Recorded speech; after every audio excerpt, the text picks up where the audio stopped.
Lee is up next in Chicago. Lee, you're on the Ken Coleman Show. Hi, how you doing? Thanks for taking my call. I'm living the dream, Lee. How are you? Good, thank you. How can I help? So I'm in my career right now. I'm in IT, and I work for a consulting firm that consults me out to a Fortune 500 company.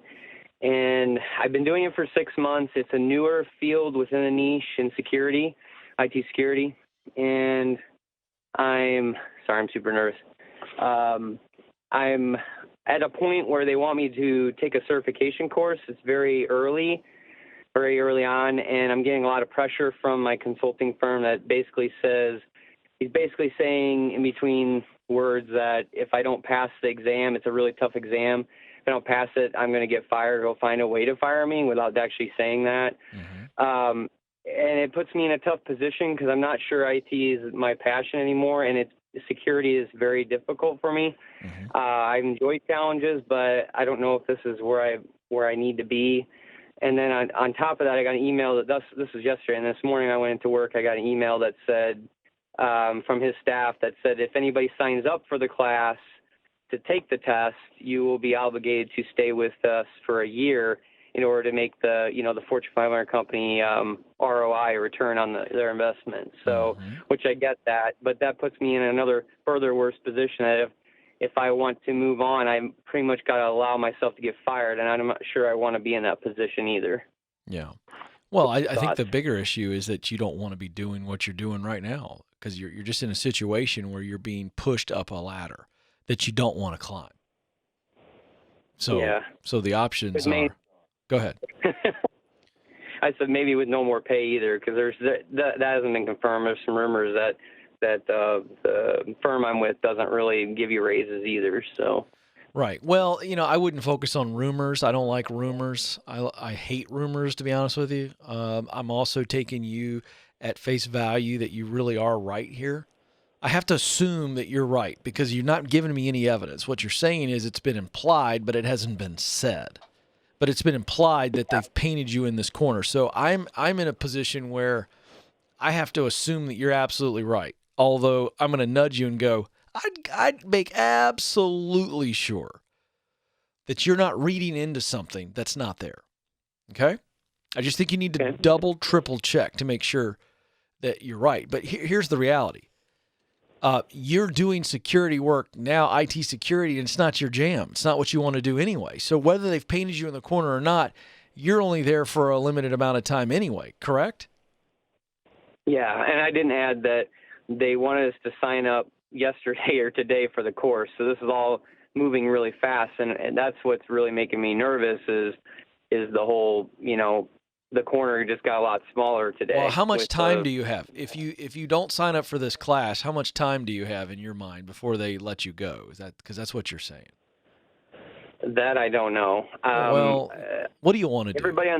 Let's focus. Everybody on my team is certified or is getting certified or already has certification, depending on how long they've been there. So it's kind of the expectation that you have to sign up. Yeah. Well, but here's again, we're spending our time talking about something that's irrelevant right now.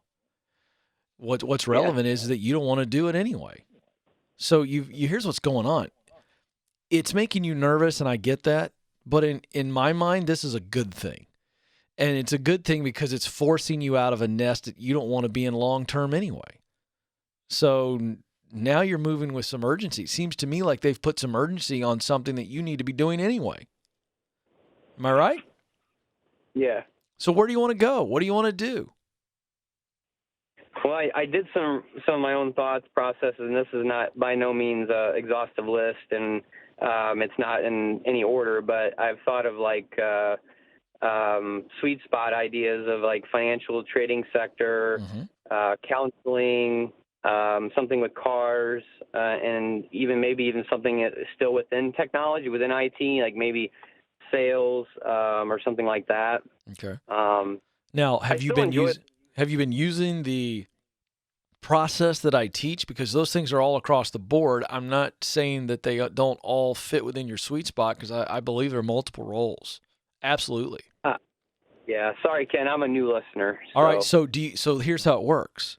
To find your true sweet spot, it's at the intersection of your greatest talent or talents, okay, combining together, and your greatest passion. In other words, you use, Lee, what you do best, skills, strengths, you use those to do work that gives you great joy, that you love. You look forward to the work. The work gives you great meaning. So that's the test. So when you throw out, you've got some wide spectrum stuff out there, from counseling to working on cars, selling IT. So what you have to do is go back and truly make a list of what are my greatest skills, talents. That's natural. So a talent is something that's very natural. A strength is the same thing that it's very natural to you. You just always been good with technology. You just always understand it. Nobody has to teach you how to do it. You always have been good at math or whatever it is. But just you've always been naturally good at a subject, and you watch other people struggle and you go, huh. That begins to give you an idea of what a talent and a strength is. You take a talent and a strength, and then you can develop it into a skill, a specific skill. So what do you do better than anything else? You need to write down your top 2, 3, or 4 things. Then on the passion side, this is what work gives me great joy. I get excited thinking about it. I get excited when I do it, when I'm in the middle of this task or this function. I lose track of time because I'm completely consumed. Making sense to you, Lee? Yeah. Yeah, It's real simple. So what you do is you begin to write a purpose sentence.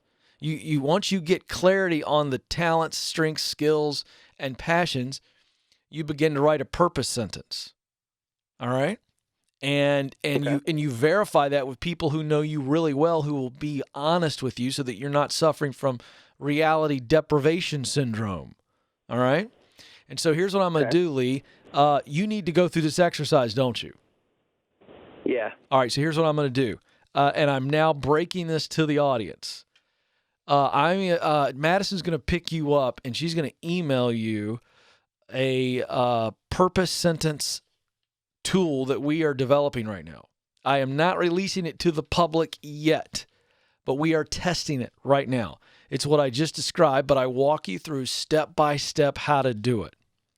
And when you do that, you're going to end up with a purpose sentence that says, I'm going to use my top talents of blank, blank, blank, blank, whatever it is, whatever they are, to do the work of blank, work that brings me great joy. It's just a very simple construct to get you clear. And then what happens is you begin to, you edit it after you do it once and twice and 3 times, however many times it takes you. There's no perfect answer, but you're going to get a big giant arrow pointing to a role. So Madison's going to email that to you, and I want you to A, do it, and B, get back to us with the feedback on how it worked. We're bringing it to the public very soon. I know you folks have been clamoring for it. I've been listening, and we're working on it. So there's a little foreshadowing, but it's ready for you to use, and it'll help you. You do that, then you're going to get very clear on where you want to go, and it'll allow you to get clarity on those 4 things you spit out at me, and you'll know which one may be hobby level, and then which one or two may be more profession level.